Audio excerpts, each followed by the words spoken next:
قال للملئی، اس نے کہا سرداروں سے، حولہ جو اس کے آس پاس تھے، اس نے کہا سرداروں سے جو اس کے آس پاس تھے، ان ھذا بے شک یہ، لساحر علیم البتہ ایک جادوگر ہے ماہر جاننے والے۔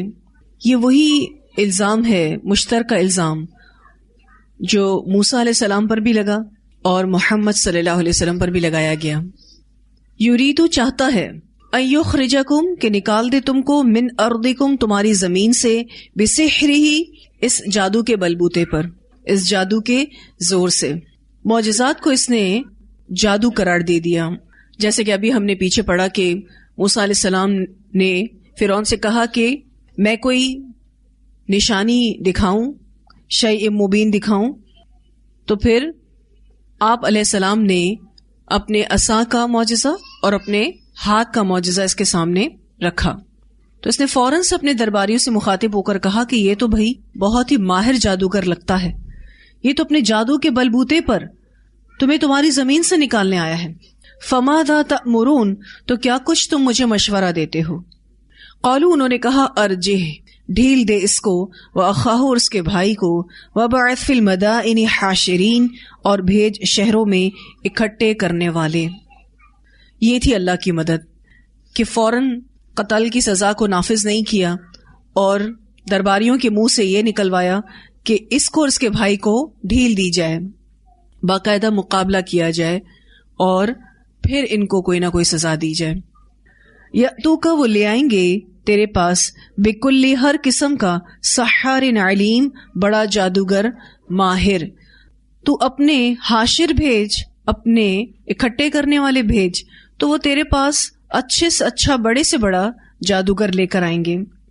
یہ اللہ تعالیٰ کی ایک تدبیر تھی کہ ایک ہی جگہ سبھی لوگ جمع ہوں اور ان دلائل اور برہان کو اپنی آنکھوں سے مشاہدہ کر لیں، جو دلائل اور برہان اللہ تعالیٰ نے حضرت موسیٰ کو دیے تھے۔ کس طریقے سے ایک ماحول بنا، اور اس نے خود ہی، فرعون نے خود ہی آس پاس کے سارے ماہر جادوگروں کو بھی دعوت نامہ بھیجا، اور پھر اس نے باقاعدہ اپنے قوم کے لوگوں کو بھی اکٹھا کیا۔ فجمع السحرۃ تو جمع کیے گئے جادوگر، بہت بڑی تعداد جادوگروں کی جمع ہوئی تھی مصر کے اطراف اور جوانب سے۔ بہت سارے لوگ جو اس فیلڈ سے تعلق رکھتے تھے، جادو کے کام میں ماہر تھے، ان کو بلایا گیا۔ ان کی تعداد 12,000 بھی بتائی جاتی ہے، 19,000 بھی بتائی جاتی ہے، 30,000 بھی بتائی جاتی ہے، اور 80,000 بھی بتائی جاتی ہے۔ یہ مختلف اقوال ہیں جس میں مختلف تعداد آتی ہے، لیکن اگر ہم کم از کم تعداد پر بھی فوکس کریں تو بھی 12,000 ہیں، ہزاروں میں ہیں، سینکڑوں میں نہیں ہیں۔ کن کے مقابلے پر؟ ایک موسیٰ کے مقابلے پر۔ اصل تعداد جو ہے وہ تو اللہ سبحانہ تعالیٰ ہی جانتے ہیں۔ فجمع السحرۃ تو جمع کیے گئے جادوگر، لمیقاتی مقررہ وقت کے لیے، یوم معلوم ایک معلوم دن۔ یہ میقات کا جو لفظ آیا ہے، میقات ظرف مکان بھی ہے، جو جگہ طے ہوئی، اور ظرف زمان بھی ہے، چاشت کا وقت طے ہوا تھا، اور یوم معلوم ایک معلوم دن، یوم الزینہ تھا، یہ عید کا دن تھا جو طے ہوا تھا کہ اس دن یہ مقابلہ رکھا جائے گا۔ وقیل للناس اور کہا گیا لوگوں کے لیے، هل انتم مجتمعون کیا تم جمع ہونے والے ہو؟ بے شک یہ انداز ابھارنے والا تھا، جیسے کوئی کسی کو کہتا آپ سب آ رہے ہیں نا اس دن، جیسے اس طرح سے انداز اس نے اختیار کیا، لیکن اس انداز میں بھی اس کا آرڈر تھا کہ سب کو آنا ہے۔ فرعون کا اس میں حکم تھا، هل انتم مجتمعون میں ابھارنے والا انداز بے شک ہے، لیکن حکم اعلیٰ تھا۔ پھر کہتا ہے لعلنا شاید کہ ہم، نتبع السحرۃ ہم پیروی کریں جادوگروں کی، ان کانوا هم الغالبین اگر ہیں وہ غالب آنے والے۔ اس آیت کے دو معنی کیے جاتے ہیں، ایک اگر ہم غالب آ گئے تو موسیٰ علیہ السلام کے دین سے بچ جائیں گے، اگر ہم غالب آ گئے تو ہم موسیٰ کے دین سے بچ جائیں گے۔ دوسرا معنی اس کا یہ کیا گیا ہے کہ موسیٰ اور ہارون بھی اس سحرۃ سے مراد لیے گئے ہیں۔ فرعون نے کہا کہ اگر یہ بھی جیت گئے تو ہم ان کی پیروی کریں گے، یعنی ہم انصاف کریں گے. یہ بات یہ شاید اس لیے کہہ گیا کہ اس کے ذہن میں ایک بات تھی کہ جیتیں گے تو ہم ہی، تو اس نے ایک اپنے انصاف والے بادشاہ ہونے کا اظہار کیا. تو دوسرا معنی السحرۃ سے موسیٰ اور ہارون ہے. اس نے کہا شاید کہ ہم پیروی کریں ان موسیٰ اور ہارون کی، ان کانوا هم الغالبین، اگر ہیں وہ یعنی موسیٰ اور ہارون غالب آنے والے، پھر انصاف کی بات ہوگی، جو جیتے گا پھر بات اسی کی مانی جائے گی. فلما جاء، تو جب آئے السحرۃ جادوگر، قالوا انہوں نے کہا لفرعون فرعون کے لیے ان لنا لاجرا، کیا بے شک ہمارے لیے واقعی اجر ہے، ان کننا نحن الغالبین، اگر ہوں ہم ہی غالب آنے والے. قال نعم، کہا ہاں. جیسے ہی جادوگروں نے اجر کا مطالبہ کیا کہ اگر ہم جیت جاتے ہیں تو ہمیں کوئی اجر ملے گا. اصل میں یہ عہدے کے خواہش مند تھے، تو اس نے کہا کہ ہاں کیوں نہیں. وَإِنَّكُمْ، اور بے شک تم، اِذًا لَمِنَ الْمُقَرَّبِينَ، تب تم البتہ مقربین میں سے ہوگے، تمہیں میں اپنا بہت اعلیٰ عہدہ عطا کروں گا. دولت کی بھی حریص تھے اور عہدے کے بھی خواہش مند تھے. اس کے برعکس اگر ہم موسیٰ علیہ السلام کو دیکھیں تو وہ اللہ کے لیے خالص تھے. قال لهم موسیٰ، کہا ان سے موسیٰ علیہ السلام نے، القو، ڈالو، ما انتم ملقون، جو ہو تم ڈالنے والے. فالقوا، تو انہوں نے ڈالی، حبالہم، اپنی رسیاں، وعصیہم، اور اپنی لاٹھیاں. وقالوا، اور انہوں نے کہا، بعزت فرعون، فرعون کی جے. فرعون کی جے ہو یا فرعون کی عزت، بعزتی کا جو با ہے یہ قسم کے معنوں میں ہے. جیسے ہم اللہ کا نام لے کے کوئی کام شروع کرتے ہیں نا، ہم کہتے ہیں نا بسم اللہ. انہوں نے فرعون کا نام لیا. جادوگر صرف اتنا جانتے تھے کہ 2 جادوگر آئے ہیں اور وہ لاٹھی سے سانپ بناتے ہیں اور ہمیں ان کا مقابلہ کرنا ہے. بس یہ تو کوئی مسئلہ ہی نہیں تھا. وہ اس کا مقابلہ کرنے کے لیے اپنے ساتھ رسیاں اور لاٹھیاں لے آئے. لوگوں کی نظر بندی کر کے انہوں نے سانپ دکھانا تھا. بس ان کے ذہن میں تو یہ تھا کہ یہ تو مقابلہ ہم ہی جیتیں گے. تو جیسے ہی انہوں نے اپنی رسیاں اور لاٹھیاں پھینکی تو انہوں نے کہا فرعون کی جے ہو، انا لنحن الغالبون، جیتیں گے تو ہم ہی. ان کی رسیاں تھیں اور لاٹھیاں تھیں، ایسے ان کو نظر آ رہی تھی جیسے سانپ ہیں. لوگ بھی گھبرا گئے اور خود موسیٰ بھی گھبرا گئے تھے. موسیٰ کو بھی خوف لاحق ہو گیا تھا. فَأَلْقَى موسیٰ، تو ڈالا موسیٰ علیہ السلام نے، عصاہ، اپنا عصا، فَإِذَا، تو اچانک، ہی تلقف، وہ نگل رہا تھا، ما یأفکون، جو وہ گھڑ رہے تھے. اب اللہ تعالیٰ نے جو موسیٰ علیہ السلام کو ایک معجزہ دیا، انہوں نے جیسے ہی اپنی لاٹھی کو پھینکا، وہ تو معجزہ تھا. اس نے، کہا جاتا ہے کہ 80,000 سانپوں کو ایک ہی لمحے میں نگل لیا تھا. یہ جو لاٹھیاں اور رسیاں سانپ بنے ہوئے نظر آ رہے تھے، ان سب کو یہ نگلتا جا رہا تھا. آپ سوچ سکتے ہیں کیا منظر ہوگا.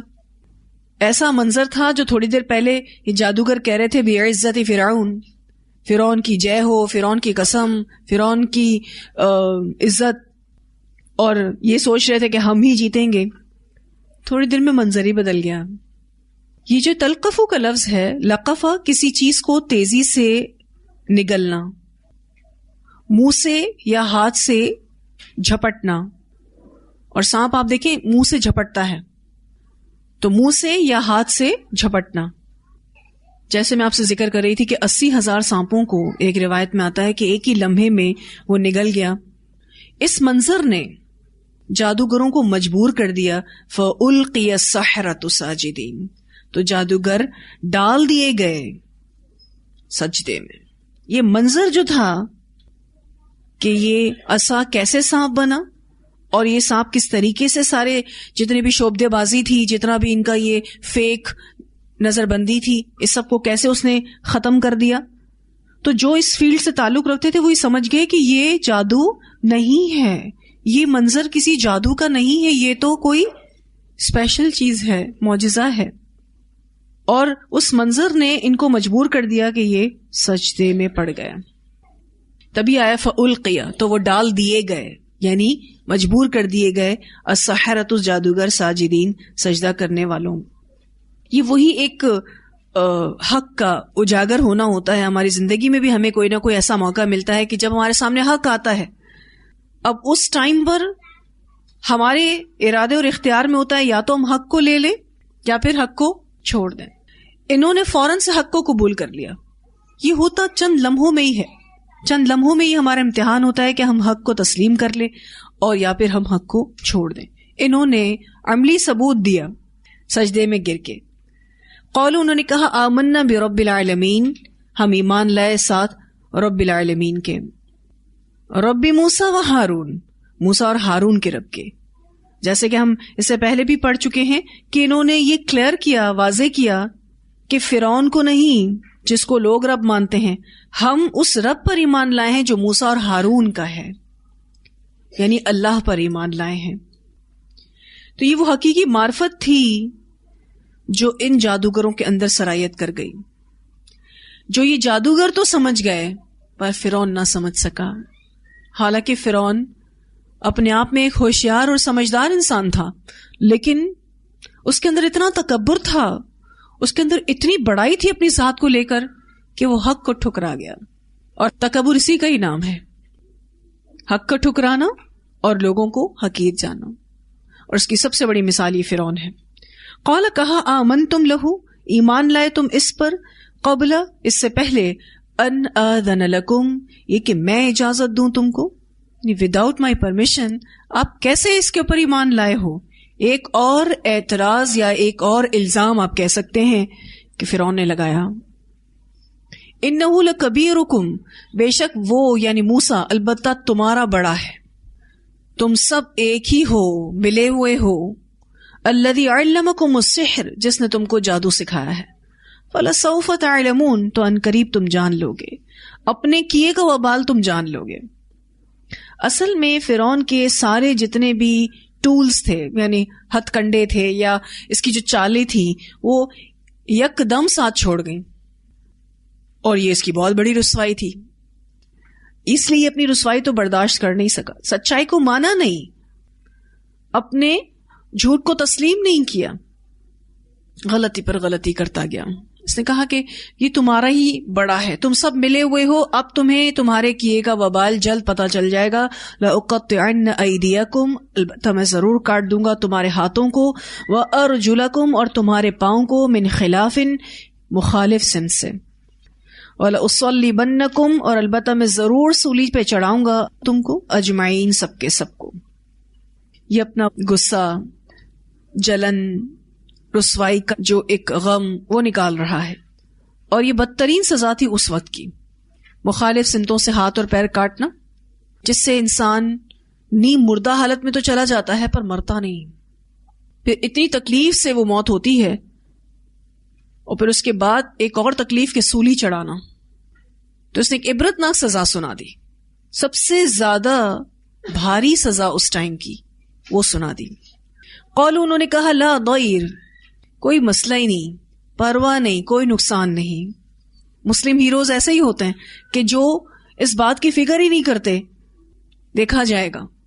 اللہ کا جب صحیح معنوں میں انسان کے اندر ایمان سرایت کر جاتا ہے تو معرفت انسان کو مضبوط بنا دیتی, وہ نہیں ڈرتا کسی چیز سے.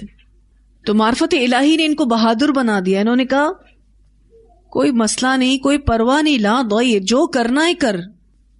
انا, بے شک ہم, الی ربنا منقلبون, اپنے رب کی طرف پلٹنے والے. مرنا تو ہم سبھی نے ہیں, کل کی جگہ آج مر جائیں اور اللہ کے راستے میں مر جائیں تو اس سے اچھی کیا بات ہے.